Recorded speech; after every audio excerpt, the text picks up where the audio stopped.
네, 먼저 지적장애 아동들의 언어적 특성에 대해서 살펴보실 텐데요. 지적장애 아동들은 일반적으로 그 지적 수준이 경도하고 중등도예요, 여러분들. 그러니까 아주 심하지는 않다라는 거죠. 그래서 경도나 중등도 수준의 지적장애 아동들 같은 경우에는 정신연령이 10세 이전까지는 느리지만, 여기 보면은 딜레이드 됐다라고 했었죠.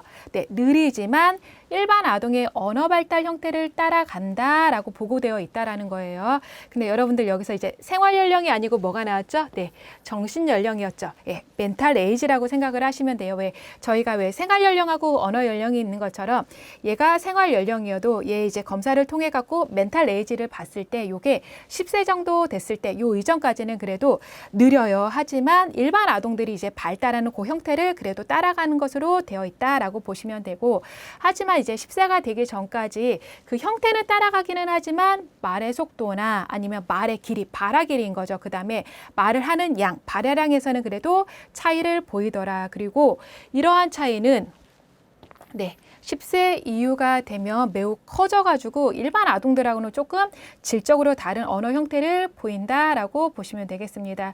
그리고 이런 지적장애 아동들의 이제 언어 특성 같은 경우에는 뭐에 따라 달라지냐? 지적장애 유형이나 아니면 지적장애 정도인 거죠. 중증도나 아니면 얘네한테 제시된 언어 과제나 그 다음에 환경에 따라서 개인차는 있다라고 보시면 되겠습니다.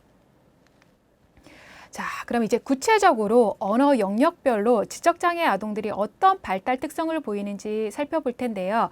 첫 번째로 이제 구문 발달 특성을 보도록 하겠습니다, 여러분들. 자, 구문 뭐죠, 여러분들? 네, 이꼬르 문장. 네, 이렇게 생각하시면 되세요. 자, 그래서 얘네 이제 구문 발달 특징의 핵심은 뭐가 있냐? 자, 구문 구조 발달 순서예요, 여러분들.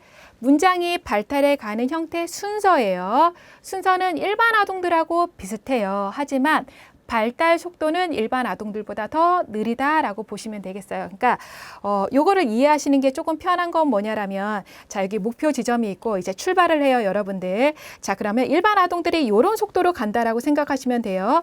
루트는 같은 거예요, 경로는. 근데 지적장애 아동들은 어느 정도냐면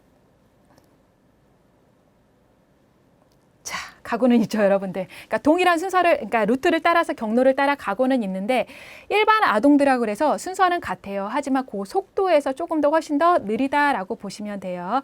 하지만 다행인 거는 문장 그리와 복잡성이 그래서 연령 발달에 따라서 얘네들도 이제 증가할 수 있는 거고, 그 다음에 문장 형태하고 발달 순서가 나온다라고 하면 일반 아동들하고 거의 동일하다라고 보시면 되고, 자, 그 다음에 얘네가 근데 문장 사용하는 거에 있어서 조금 독특한 특징은 뭐냐라면, 그 문장이 조금 길어질수록 저희 안에 들어가는 게 뭐냐라면 문법 형태소인 거죠. 이런 문법 규칙이 있어요, 여러분들. 그래서 이런 문법 규칙보다는 뭐에 조금 의존하는 경향을 보이냐?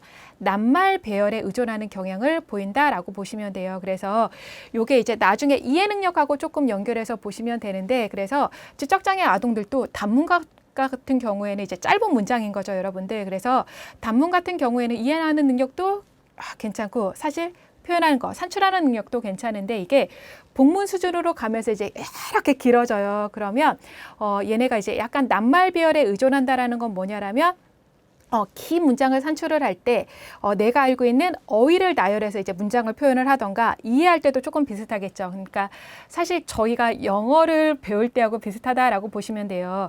저희도 왜 영어 짧은 문장 같은 경우는 그 정도는 할 수 있지 그렇게 해요. 근데 만약에 긴 문장이 막 이렇게 길어지면 저희 어떻게 하고 있나요? 네, 이렇게 가만히 듣고는 있죠. 그런데 그거 어떻게 해석하죠? 네, 알고 있는 어휘 몇 개 골라가지고 대충 이런 내용이겠다 이렇게 생각을 하는 거잖아요. 그래서 그렇게 조금 이해하시면 편하실 것 같아요. 그래서 얘네 같은 경우에는 이제 지적장애 아동들 같은 경우에는 이런 어떤 문법 규칙보다는 알고 있는 낱말 배열에 의존하는 경향을 조금 많이 보인다라고 보시면 되고, 자, 그 다음에 새로운 구문 형태를 학습하는 시간이 오래 걸려요. 그러니까 학습의 시간이 오래 걸리는 거죠. 그러니까 이게 아까 저희가 왜 일반적인 특성을 봤을 때 그 주의 집중하는 것도 늦고 그다음에 기억하는 능력에서도 조금 낮은 경향을 보였어요. 그래서 새로운 구문 형태를 학습한다라는 거는 거기에 주의 집중을 하고 요거를 기억을 해야 하는 능력이 필요하기 때문에 이런 새로운